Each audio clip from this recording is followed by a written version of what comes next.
Structures de l'IAE, elles accompagnent aussi vers l'emploi les plus vulnérables. Maxime Baduel, délégué ministériel à l'économie sociale et solidaire.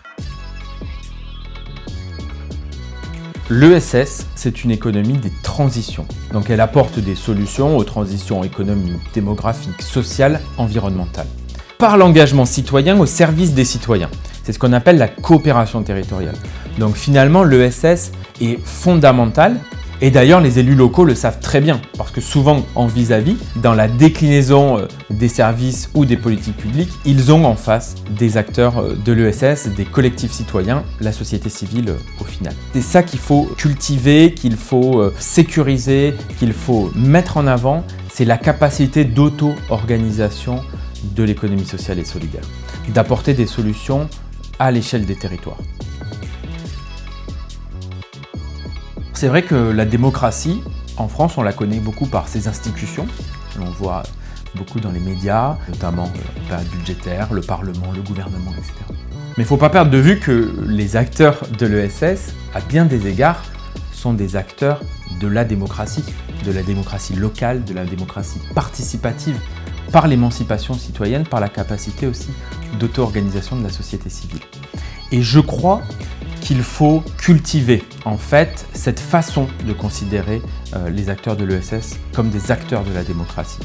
Ça veut dire qu'il faut renforcer la coopération entre l'État, les collectivités et les acteurs de l'ESS. Ça veut dire qu'il faut aussi les faire participer à des instances de construction, de dialogue, d'évaluation des politiques publiques et des services publics.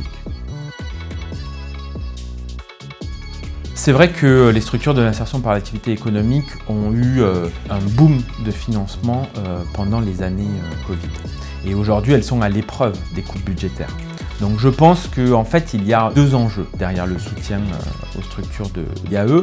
Premièrement, c'est de préserver un maximum finalement les coupes budgétaires. Les coupes d'aujourd'hui peuvent être les dépenses de demain. Les structures de l'IAE, elles accompagnent aussi vers l'emploi les plus vulnérables, ce qui sont aussi des coûts évités pour les services publics, pour l'État et les collectivités territoriales. Et c'est aussi donner de la visibilité aux acteurs, c'est-à-dire leur donner aussi à voir sur plusieurs années, qu'ils puissent s'organiser, qu'ils ne commencent pas à recruter, à investir pour après finalement faire des plans sociaux et puis tout arrêter parce que le financement ne suit pas. Le deuxième enjeu, je pense que l'IAE aussi a une richesse dans son écosystème.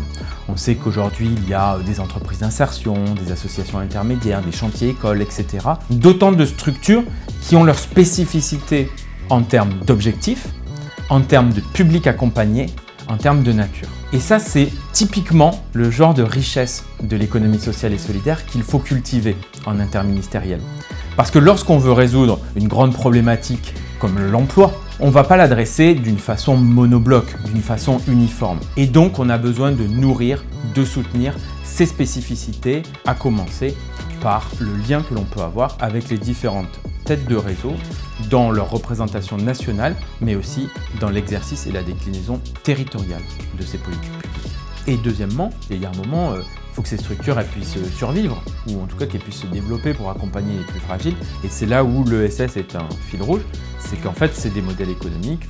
Comment est-ce qu'on creuse ces modèles économiques? Comment est-ce qu'on lit le bilan? Et comment en fait on trouve la juste place de l'État, du financement de l'État, des collectivités dans ces modèles? Et ça, c'est un sujet majeur.